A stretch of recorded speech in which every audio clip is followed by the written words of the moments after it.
I'm recording whenever you're ready. What's up, y'all? This is Casey from Laguna Rio Outdoors.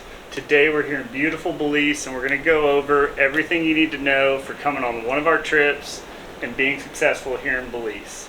So one of the first questions we get is, what do you bring? How do I get my rods to Belize? What rods do I bring? How many do I bring? What weight do I bring?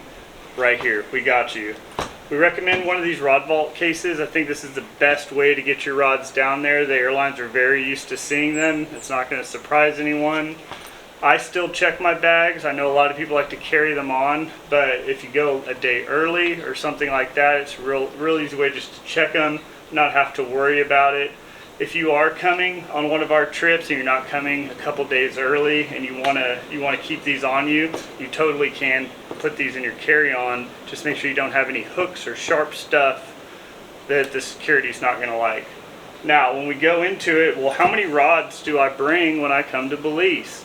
Well, that's a question that can go on for a long time, but the short answer is I like to do 6, 8, 10 weight.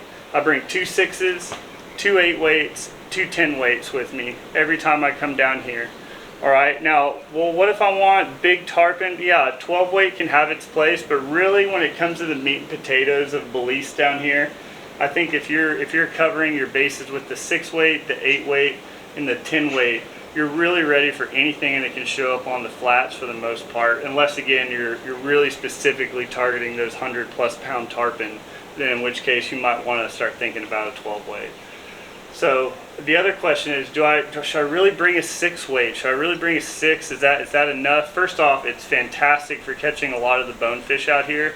The other thing is when we're DIY fishing and cruising around, that 6 weight's real nice. You can load it on those shorter casts when we're fishing in these mangroves and back ponds back here on the back side of the island.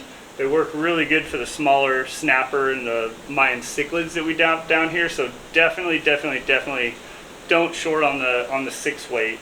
The 8 weights, obviously, that's what you're going to be using. You know, the 6 weights can be used for some of the DIY and small fish and small bonefish. The 8 weights are great for bigger bonefish, permit, some small tarpon. And then obviously the 10 weight is going to be where you're going to be using for those larger snook, tarpon, anything big like that, the cobia that show up from time to time. When it comes to your reels, you know, what kind of lines and what kind of reels should I bring? Well, with your 6 and 8 weight, you can almost entirely get away with floating lines. We really enjoy the floating lines on those when we're fishing the flats. Most of what we're going to be fishing is about 3 to 4 feet deep, so we don't need to get down too deep. So I really do like those floating lines when we're using that 6 and 8 weight. When it goes up to the 10 weight, you definitely need to have an intermediate line and a floating line. I like to bring both. We've been using these Lamson Liquid Maxes quite a bit down here lately. The drag handles very well. It has a huge arbor. You can see how big the arbor is. So when you reel, you really pick up a lot of line really quickly. But you got to have a floating line. You got to have an intermediate line when you come down here for these tarpon. It's just one of the things that, and you never know which one you'll need.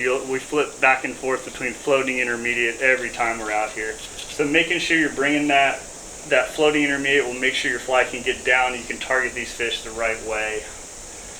But yeah, for the most part, that's what we're kind of keeping in our bag. I'm down here with my wife right now. We always bring a Tenkara rod too. These are super fun around the dock or just cruising around town, catching a little snapper and a little barracuda and really anything else.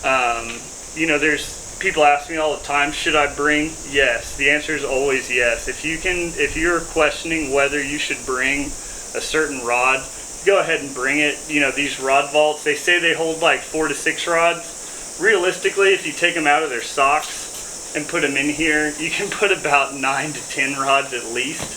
So you have a lot of room. You might as well bring it. There's a billion species out here, and want to make sure that everyone's ready for anything that shows up.